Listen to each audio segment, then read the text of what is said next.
business partners, just a phenomenal individual, and it's going to be fun. But hey, as I was going through my morning, just really thinking about, hey, what can I share today? What is it that would be practical? What's uplifting? What's powerful? What is something that we can just get out there? I thought about how do you lead your family or lead your team in the middle of trauma?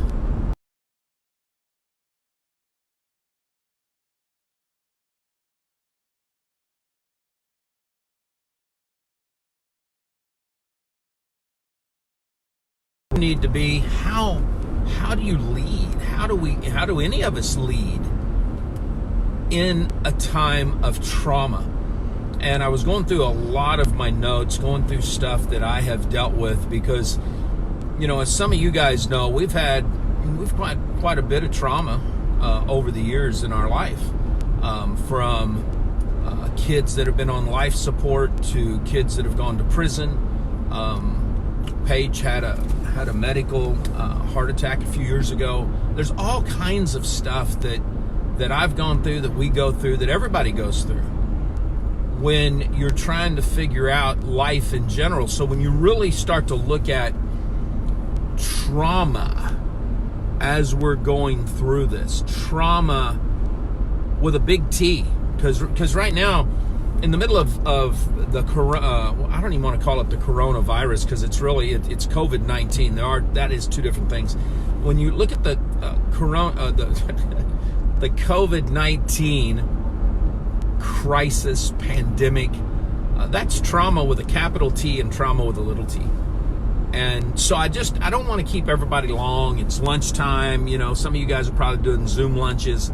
So I just want to tap into 5 things that you can do as an individual. Now, you may have to work on yourself. So you may have to focus on this yourself. As John Maxwell says, you may need to be a 360 leader. You may be somebody maybe you're not even mom and dad. Maybe you're the big sister. Maybe you're a brother. Maybe you're a son, a mother.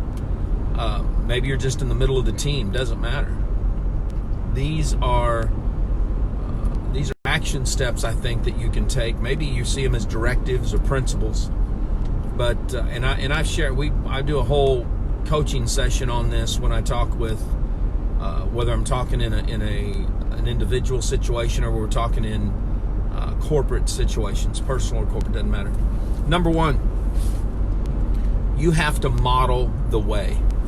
You have to be the one that's saying, okay, we're going to make it through to the other side. I'm going to look at the horizon.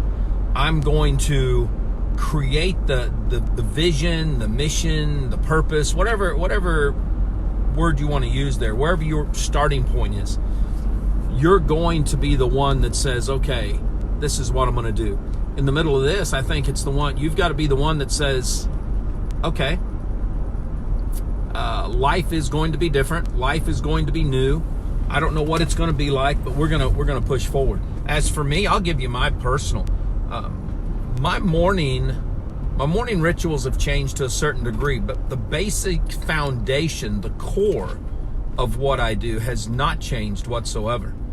It is still the same. I get up between 5 and 5:30 on a typical morning and take the dogs out, start focusing, and for 2 hours, that's me time. That's time for me. A lot of times I'll go grab a cup of coffee at one of the local gas stations, make sure I don't need to put any gas in the car. I might go down to the P.O. box and get some mail. A lot of times I'll end up either in my upstairs media room or I end up at the Destin house. And I just take that first 2 hours for me. I do a lot of prayer, a lot of Bible study, a lot of reading during that time period. Just the way I am, whatever it is. But I'm showing my family that I'm not going to be cramped in my faith, in my life, in my freedoms. I believe in being healthy. I believe in taking care of my community. I believe in making sure that my community is safe. So if I'm out, prime example, yesterday, I needed to go to Fresh Market. Fresh Market has put out a directive to all of their customers that since their employees need to wear masks, they would like their employee or their customers to wear masks. So I put on my mask, I went in and I bought lunch. I mean, that's, bought some burger and chicken for Paige to make dinner. I mean, that's what you do. So I'm modeling the way. I'm showing my family, hey, we can get out, we can be part of life. We still can be full-fledged pursuing happiness. That is, we have the right in America, the right to pursue happiness. And that's what we're doing. Now, is that for everybody? No, but what I'm trying to do here is explain to you how you model the way. You have to be the one that's leading your family. Now, that can be with your spouse, don't get me wrong. And a lot of families are broken apart. Some of you are blended families, all that good stuff. Hey, that's great. Work together in this, collaborate. That's the key. Number 2, you've got to inspire a shared vision. Now, when we're looking at family, what you have to be able to do is you've got to look at that and say, okay, I've got to make sure my family knows there is going to be a tomorrow. There's going to be next week. There's going to be next year, next month.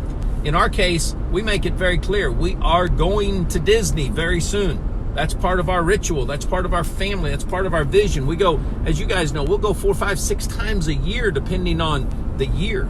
We're season pass holders. This is part of it.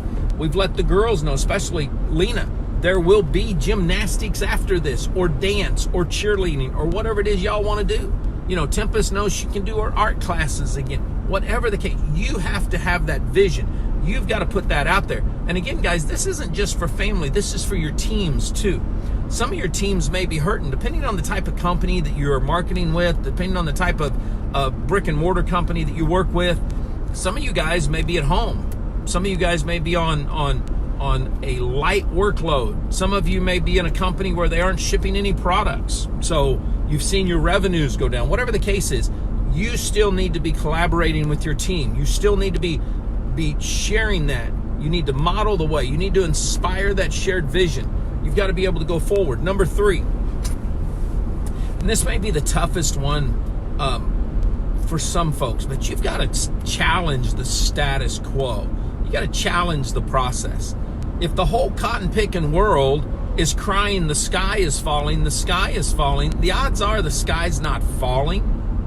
And that doesn't mean that we take light any type of directive or guidelines that have been issued by leaders of the country, by medical personnel, by giant organizations. I'm not saying all that. What I'm saying is you've got to look at what works for you and your community, you and your family. And you've got to say, okay, within these guidelines, what can we do that is going to be cool? And then what is it that I just don't give a rat's butt about, to be quite honest? I'm not going to change. I'm going to give you an example. I'm not going to change my Sunday ritual where I take Paige after a hard week. I mean, raising 5 little girls and having a teenage son and trying to find time for herself, trying to write, trying to be creative. On Sunday, that's her time to decompress. And the one desire that she has asked me for is, hey, will you take me for a drive down the beach? Yeah, I'll do that. I'm still social distancing. We're not getting out and like we used to and walking around the farmer's market and any of that stuff. But I'm still living my life. That's the key here. And that's what everybody needs to know. When you're challenging the process, you're saying, look, just because that's what tradition was, just because that's what everybody else is doing, doesn't mean I'm going to do it. I guess a more political overtone would be what we see in Michigan right now, where we're seeing the drive-by protest. People are still exercising their rights to protest, exercising their rights to gather, with some social distancing involved.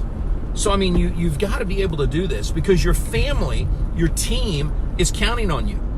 And one of the things that we've seen in America anyway, which a lot of us that were already in sales already knew about, was everybody's going to Zoom, everybody's going to Slack, everybody's going to Skype. Before it was just, hey man, I got this app on my phone, I don't know what it is.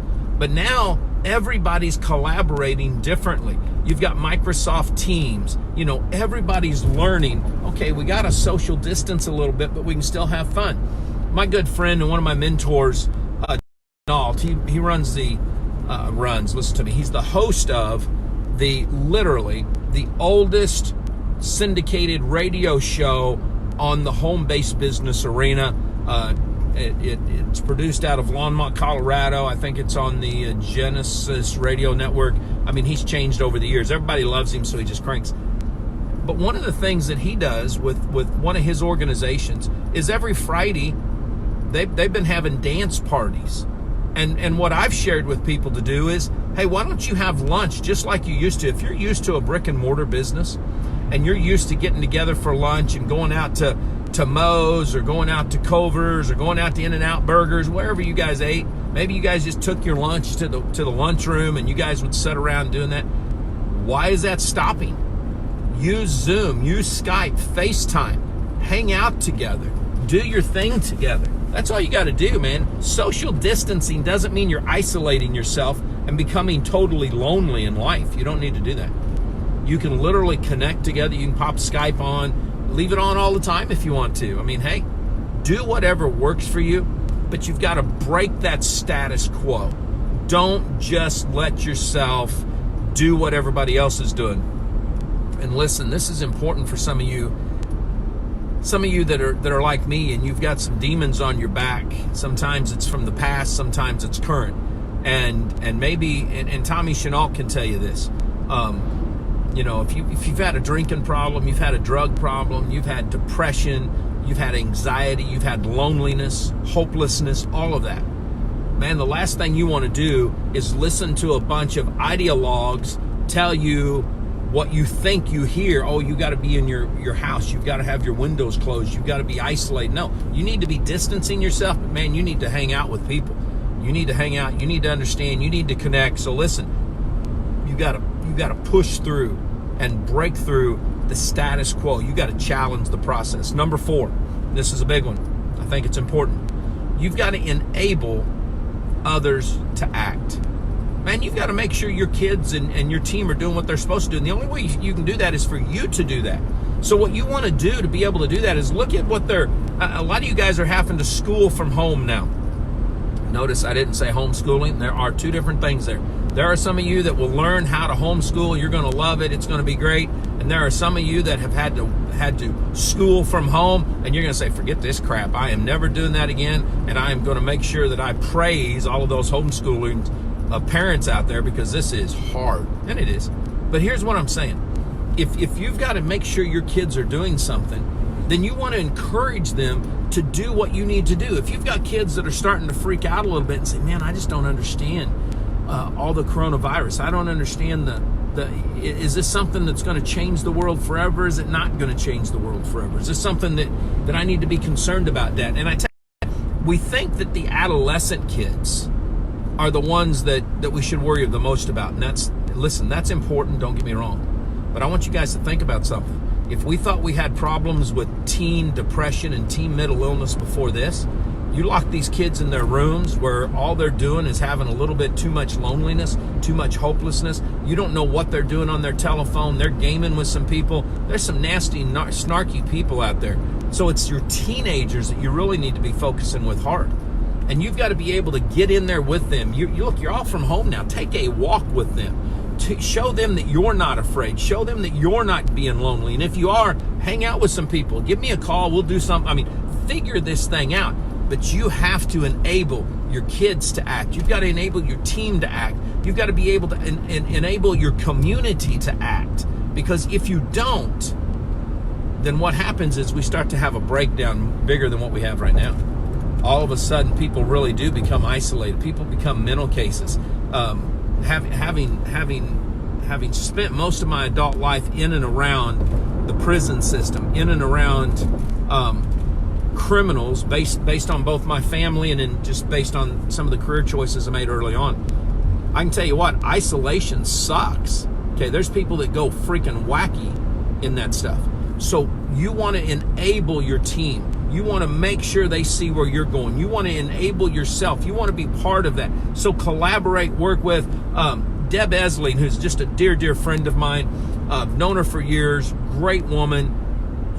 One of the things that she does in our community is she rallies for the underprivileged. She's out there helping them. She's out there giving them support. She's making sure they've got food and supplies and stuff. She's not stopped doing that. She's still rocking that thing out, and now she's enabled others to act with her. This is what you've got to be willing to do. This is what you want to focus on. Number 5, and this may be the most important of all, because you've got to do it to yourself. You've got to do it with others. And that is, you've got to encourage the heart. If you can encourage somebody's heart, if you can show them love in action, not just a bunch of pointless words, but you can really show, look, man, this is bigger than us. Okay? And I'm not talking about the virus, I'm talking about the love. I'm talking about the hope. I'm talking about the reality that this is not going to change permanently your way of life. It may tweak the way you live a little bit. I think it's a back to the future moment, because my mama and my pappy taught me how to wash my hands a long time ago, not to pick my nose, not to rub my eyes with dirty fingers. Then I went into food service, owned some restaurants, so I learned that, hey, you know what? You can pass some germs after you've gone to the bathroom if you haven't washed your hands, so you need to wash your hands. I mean, there's just some freaking stuff that's common sense. I have no clue where the common sense went, but this is just a back to the future moment. And that's what you have to look at. Some of the changes that I am catching myself doing now, when I get out to get gas, I'm actually putting on a rubber glove. I had never in my life thought about the fact, hey, there's some freaky people that actually touch this, and I have no clue where their hands have been right before they did the gas thing. So it's like, okay, I think I'm going to wear a glove, to get my gas from now on. But I mean, there's some things that I'm catching myself tweaking out a little bit on. So I'm making sure of that. But you know what I'm doing?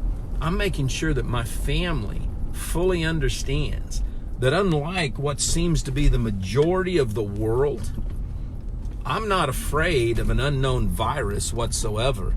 Okay, I can't change it. And probably because of my faith, I do have a little bit different fear tolerance than most because of my background. And I've said this in the past, and I mean, you can think this one through a little bit, but you look down the barrel of a loaded gun from an angry person pointing it at you, and I tell you what, a virus does not bother you near as much as that. So it's one of those things that it's like, you know what, I can't change what's there.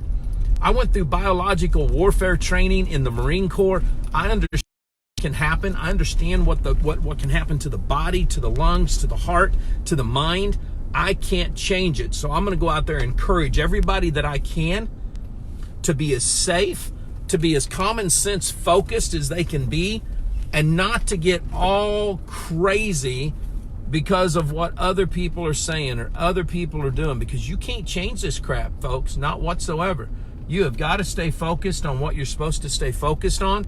You've got to keep moving it forward. And most of all, you've got to keep yourself focused in a good position in order to keep your family and your team and your community focused in a good position. Because when this is over, and it will end, it isn't going to end based on a politician. It ain't going to end based on anything except a natural process. It wouldn't matter if we were taking a herding approach where everybody's going to get it and then we're all going to be immune to it, or we're using social distancing. Eventually, it all comes to an end until the next cycle, just like the flu season, just like a cold, just like pollen, just like anything else. And let me disclose, no, I'm not a doctor. I'm just a doggone rebel who has grown for 56 years and gone through everything from mumps, measles, chickenpox, yellow fever. I mean, I've seen everything that can be seen, SARS, H1N1, you name it. We've gone through it.